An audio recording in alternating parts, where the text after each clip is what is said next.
Magandang araw po mga kaponi. Shout out sa inyong lahat. Nandito po kami sa May Tigbaw at tayo ay sasakay sa bangka kasama sila Tita Beth at yung mga kaibigan niya si Tita Evelyn, si Tita Elvie.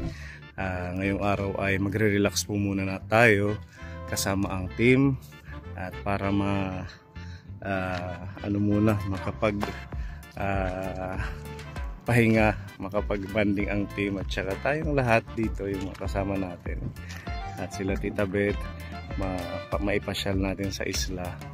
Yan, papunta tayo sa Ohana Resort dito po sa Makati Island.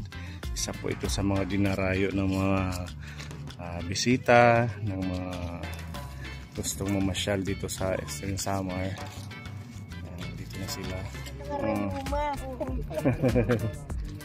Ayan. Careful. Bye-bye. Where are you going, Gavin? Ano daw? Okay. Ayan. So, dalawang bangka. Yung isa nandito. Doon sila Pepa at saka yung iba nating ka-team.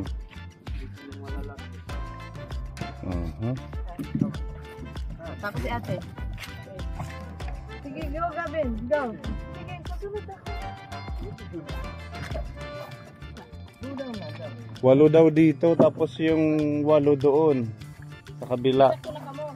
Ilan na tayo?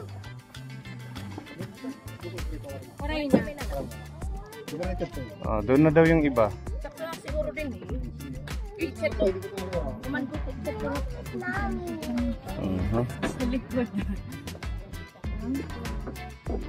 Dito pa yung pwede. Ayun, pwede pa sa likod pala. Ayun pa sa likod. Ha? Mainit dyan, ma'am. Mainit din. Sigapin. At saka yung ano, tatalsik yung tubig. Careful. Careful. Two.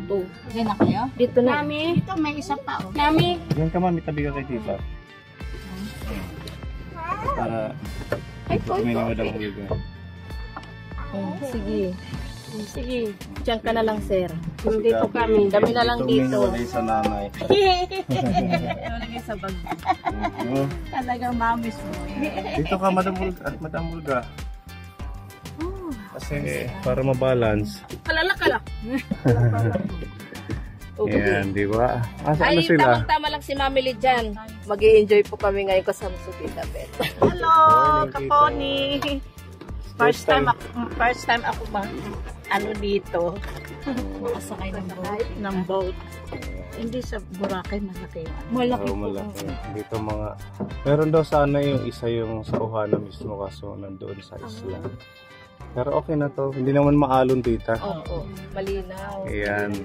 Hi muna. Hello po, Kaponi. Oh, nagulat.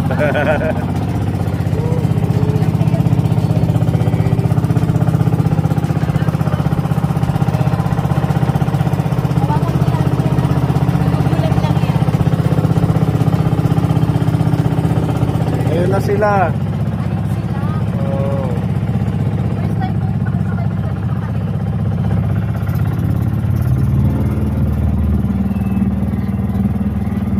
Ilang minutes daw yung endo? 30 minutes daw. Okay.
Okay, thank you Lord.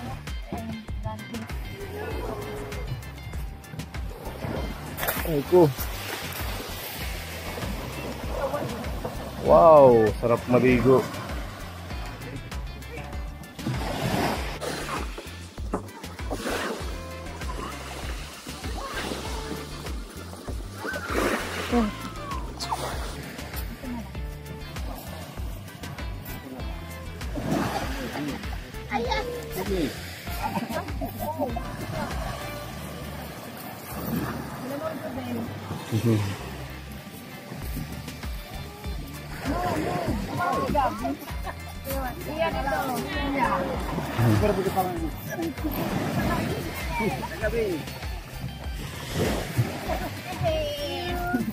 Okay. Nag-enjoy sa buhot. Dito po, tita. Tingnan natin. Sige, diretso na kayo kay mainit. O, akyat na. Antayin lang natin yung mga gamit.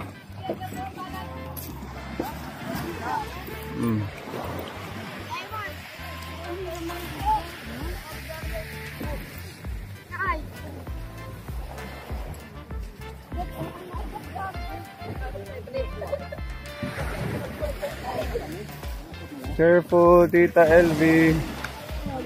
Ayan, si Tita Evelyn. Welcome to the island. Hello. Good morning.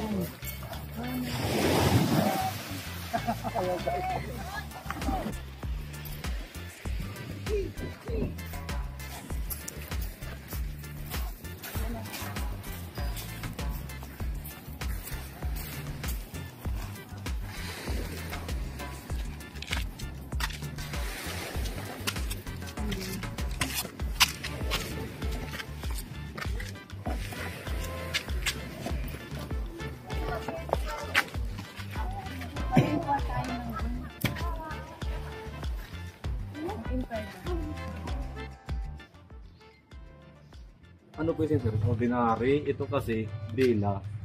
Aircon to, sir. Oo. Tapos, Ang ganito. yung isang aircon lang ang pwede gumana sa pag Dela. Bali, ano siya, sir? 3.5. 3.5. Tingnan muna natin. Saan ba dito?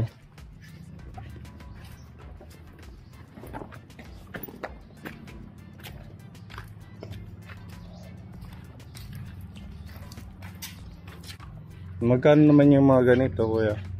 Ganito, sir. 1,000. 1,000. Ilan yung pwedeng makatulog dyan? Sa akin, na mga 5 lang. 5. Aircon din siya.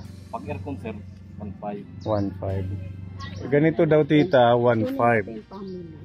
Ayun pa. 3.5. Oo. Tapos kung tayo dito rin. Sige, yung 3.5 daw. Yung Dela, sir. Oo. Partner, butangin dito na ang patisin lang isa. Tingnan muna natin yung ano loob. Sige, tingnan. Pwede daw yan hanggang 5 katao.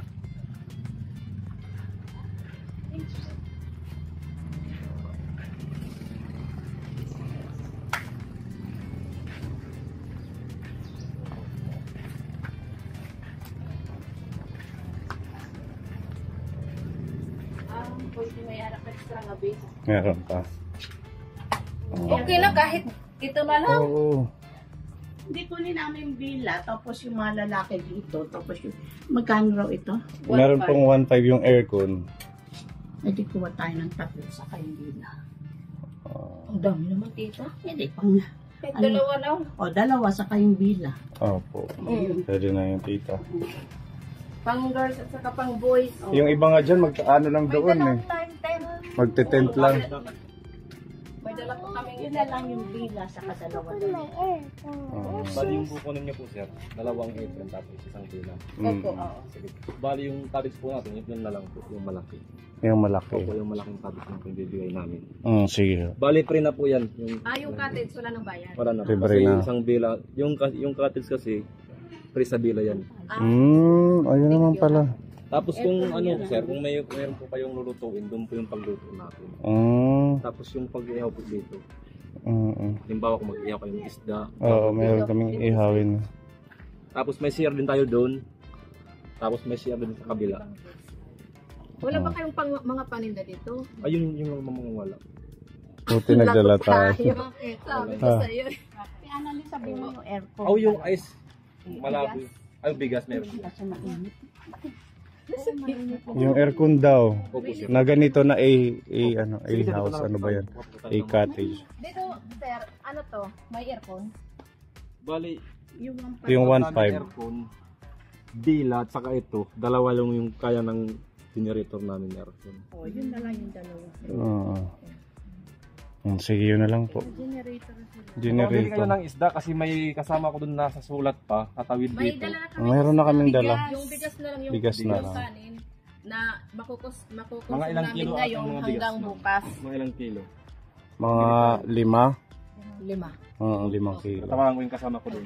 Wala pa palang ano dito yung talagang binibilhan. Ano, yung siniserve niyo yung pagkain, wala pa. Wala pa sir kasi ano eh. Mm. Kasing isla, wala pang tulad na nabibili ng mga pagkain dito kasi ano lang. Pero may ano kayo dyan, may gas. Meron po ma'am, free po yung pagluto dito. Pare lang po yun. Libre yung Yung bigas pagluto. lang, tapos lulutuan yung problema na. Mga 5 kilong bigas ma'am, mabili. Opo. Sige. Oh, libre na daw itong cottage kasi 2 room yung kinuha. Diba? Ang ganda ng cottage nila Kapone. Ano daw yung tita? I don't want to sleep in here because it's very hot. Sabi ni I want to Iya. sleep in the air condition. Namimili agad. Namimili sa bahay nga walang aircon.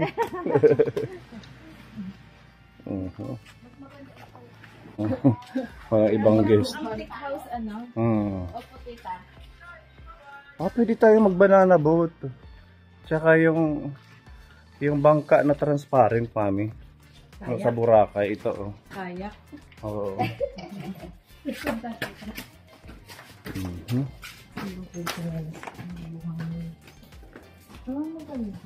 Magandaan.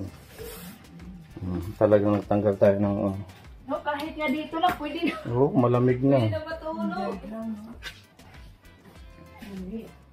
Saan ba? Dalawang kwarto pala. May bilang 1, room 1. O saka air condition. Mura ito, sabi ni Tita. Sa amin mahal na. Kami nagtatsaga kami sa tent. Sa tent lang kami nag-i-sleep. O may May extra pang CR. ano. O dyan na lang kayo. May bed pa dito. Oh. Meron pang extra. Dyan na lang kayo nila sir, ma'am. Tapos sila tita dito na lang. Tapos meron Oh, kami dito na lang. Ganda ano. ganda. Pwede, Meron pa dito, pwede pa dito. Opo. Sila Ate Ruby. Dito, oh. Dito muna kami. Asa, diyan pwede kayo, oh. O sila dito. sir kunin na lang dyan. Maluwag pa dito. So, ito po yung mga cottage at saka yung mga accommodation po nila dito sa Ohana Resort Kapone. Meron ho silang tinatawag na A-frame na bahay, ang pinakapahingahan. Yan, kung mapapansin nyo, kaya tinawag na A-frame, parang letter A ho siya. Yan, yung ganito ho ay 1,000 pesos. Tapos yung aircon naman po 1,500. Yan, dito po yung amin sa unahan. Yung nirentahan namin. Maganda po yung kanilang mga A-frame na bahay. Tapos yung kanilang cottage. Yan. Maganda. Very colorful yung kanilang cottage Kapone. Halos pare-parehas yung size po ng cottage nila dito. Yan. Ito po yung aming cottage dito sa harap. So, maganda po. Very relaxing yung lugar. Dito sa harap, pwede ka daw maglagay ng tent. Diyan. Actually, meron silang available na tent kung gusto mong magrenta. Or allowed naman po kung gusto mong magdala, pwede. Meron silang mga surfboard. Ayan. Isa po ito sa mga dinarayo Kapone, itong Makati Island dito sa Sulat. Ayan, maganda dito yung surfing, tsaka swimming. meron akong napansin dito na pwede pang mapasyalan. Mga ano din yata to, malapit dito sa Makati. Agawan Island naman siya. Ito, may isang malaking rock formation na may pinaka parang swimming pool sa baba. Siguro pag ano ka, pwede kang i-tour nila kung makikipag-usap ka sa kanila para mapuntahan mo itong lahat, itong mga ano nila. Ito yung masarap pala Kaponi, pudpud. Isa ho siyang fish pancake kung tawagin dito sa amin, pudpud. Bali ano siya, parang smoke na isda, hinimay, tapos binilog. Na ano na to sa Jessica Soho, yung KMGS na feature na nila. Kasi dito maraming isda Kaponi. Ang ginagawa ho nila para hindi masira, pinapausukan, tapos parang pinipreserve. Kumbaga sa isda, ginagawang tuyo. Yan, tapos tatanggalin yung tinik, tapos i-smoke nila. Ganyan na siya. Masarap po siya gagataan or lalagyan ng gulay or pwedeng iihawin lang din or piprituhin. Yan, isa po siya sa pinagmamalaki ng Sulat Eastern Samar, ang pudpud or fish pancake. Yan. Tapos meron din silang isla dito, Katalabaan. Yan, di pa ako nakarating dyan. Madaming isla ang Sulat Kaponi. Pwedeng mabisita natin sa susunod. Tapos ito, Paninihian, resort din siya. Tapos ito, Ait Dam. Tapos meron pa silang Makalayo Island. Ayan. Kanaybon. Ayan. Yan yung pinopromote nila, hindi lang yung Makati Island. So madaming option kung pupunta dito pala.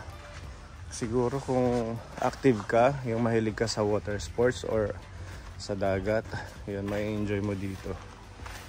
Tapos dito po yung aming inupahan, rentahan, yung ganun doon Kaponi, 3,500 po. Ang tawag nila dyan ay villa. Meron ho siyang aircon, tapos may sariling CR.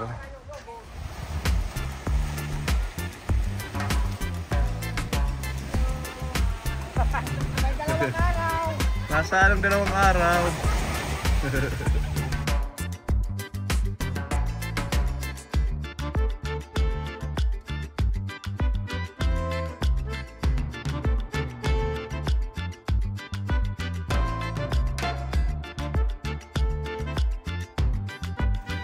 Si Bergie, si Naida, takay dito sa Boronga. Kay vlog kay Pony Alden. Yes, thank you Subscribe. Tita. Bisita natin si Tita MJ kasama ni Tita. Sinama ako ni Beth, kay punta Bill, board. Maganda rito. Entertain ka rito, malinis. Aircon. Solo mo ang beach.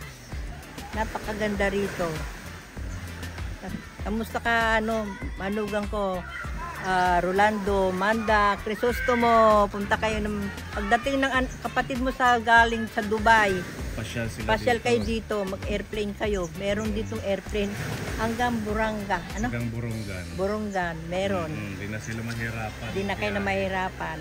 Yeah, Salamat, vlog. so, pwede nang sila mag-directang flight. Ayun, thank you sa mga bibisita, no? Meron na pong direct flight dito. Actually hindi siya direct kasi dadaan pa ng Cebu, pero ano lang naman, mga 20 minutes pag papalit lang ng aeroplano. Yan, almost lang hanggang Manila to Borongan, 2 to 3 hours lang yung travel, kasama na doon yung pag-stop sa airport. Mababait ang mga taga Ohana Resort kasi pinahiram nila yung mga boat na yun Kaponi.